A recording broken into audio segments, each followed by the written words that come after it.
Baby Blue Feather, a story about American Indian Barbie.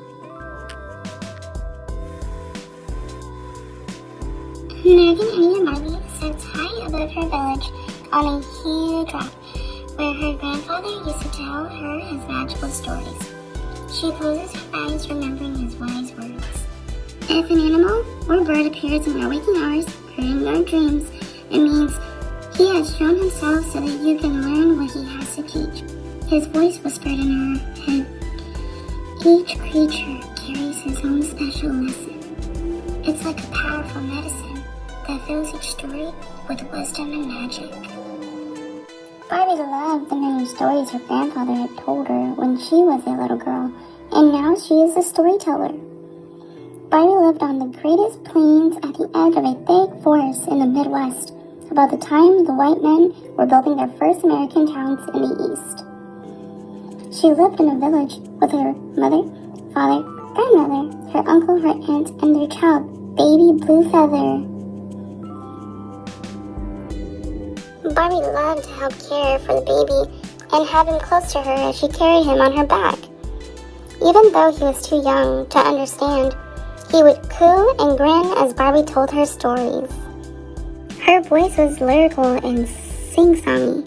Her hands would fly this way, and as she made the stories come to life, Barbie loved to tell stories to children more than anything. But not on this night.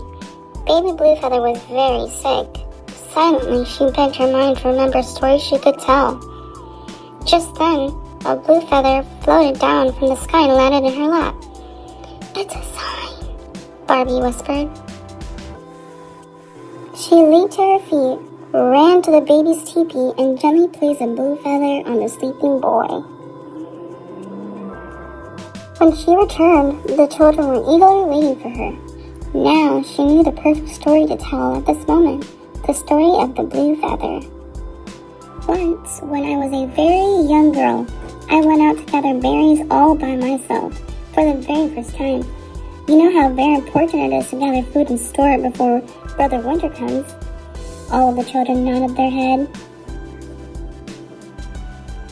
I couldn't believe my eyes. It was the most beautiful white bird I'd ever seen.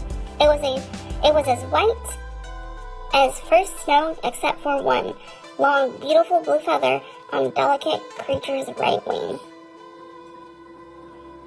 I could see where someone had pierced him with an arrow just below the blue feather. "Do not be afraid, white bird," I said. "I will help you." And off I went to gather the healing herbs found deep in the forest. Forgotten were the berries, forgotten was a passing time. I thought only of saving this beautiful creature. When I returned, the poor little bird was barely able to lift its head. I gently scooped her up, tended to her wounds, the way my grandmother had taught me. Then I placed her in my lap and we both slept. I don't know how much time passed, but even without looking, I knew the beautiful bird was gone. I felt so sad. I wanted to keep her.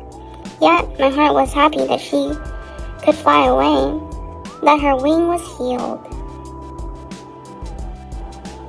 Brother's son was nearly gone, and I had no berries to show for my big day in the forest.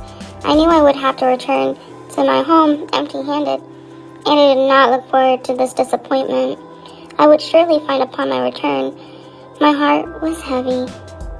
Then, just as I turned to go, I saw at my feet 3 baskets filled to the top with the juiciest, rosiest berries I'd ever seen. And lying just on top was a beautiful blue feather. It was magic. My heart was full. All the way home, I gave thanks for the kindness of the white bird, the full baskets of rosy berries, and the magical blue feather. "Look!" shouted one of the children. "There's a baby blue feather!" Everyone looked up to see Baby Blue Feather in his mother's arms, wearing a big, crooked grin on his face and looking as healthy as could be. "It's just like in the story," said one little girl excitedly. "See, your aunt wears a feather from a white bird and she carries Baby Blue Feather." "Ah, I see," And what about the berries? Barbie asked, with a twinkle in her eyes. The little girl thought for a moment. Then, I know, the rosy berries are in his cheeks. Everyone laughed together as Barbie took baby Bluefeather in her arms.